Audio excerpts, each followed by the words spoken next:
বাংলাদেশ সরকার প্রস্তাব দিলেই শুরু হয়ে যাবে তিস্তা মহাপরিকল্পনার কাজ। অর্থায়নের জন্য প্রস্তুত আছে চীন। দেশটির রাষ্ট্রদূত বলছেন, বাংলাদেশের মানুষের স্বার্থেই তিস্তা প্রকল্পের কাজ দ্রুত শুরু হওয়া উচিত। বাংলাদেশের পররাষ্ট্র উপদেষ্টা তৌহিদ হোসেনের সাম্প্রতিক বেইজিং সফর নিয়ে মঙ্গলবার ঢাকায় চীনা দূতাবাসের সংবাদ সম্মেলন। রাষ্ট্রদূত ইয়াও ওয়েন জানালেন, সরকার বদল হলেও চীনের সঙ্গে সম্পর্ক এগিয়ে যাচ্ছে আগের মতোই। অন্তর্বর্তী সরকারের প্রথম 6 মাসে অন্তত 30টি চীনা প্রতিষ্ঠান বাংলাদেশে বিনিয়োগ করতে চুক্তিবদ্ধ হয়েছে বলেও জানান রাষ্ট্রদূত। Last year in December, we have a port visit by Chinese Navy fleet in Chittagong. It is the first ever the port visit by foreign country to Bangladesh since Chennai movement. দেশ জুড়ে বিগত কয়েক বছরের আলোচনায় তিস্তা নদীর দুই ধার ঘিরে এক মহাপ্রকল্প।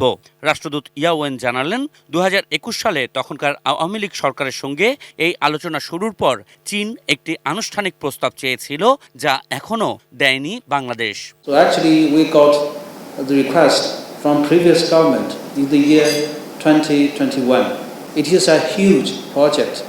So we suggest the Bangladesh side to build this project in a phased manner. We give the ERD the feedback. So far, 2 years passed. We haven't got any feedback regarding to this project. চীনের রাষ্ট্রদূত বলছেন, বাংলাদেশ প্রস্তাব দিলে চীন এখনো প্রস্তুত তিস্তা মহাপরিকল্পনা বাস্তবায়নে সহায়তা করতে। China will continue to work with the interim government of Bangladesh. We want to get their feedback to us.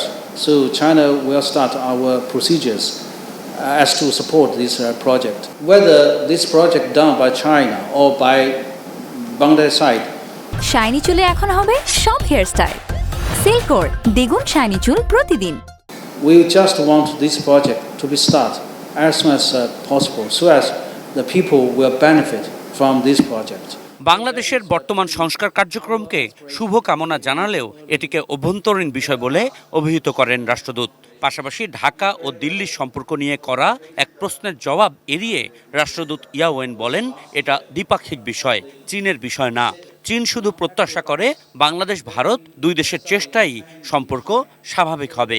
To be frank, it's not up to Chinese ambassador to say. It is something between Bangladesh and India.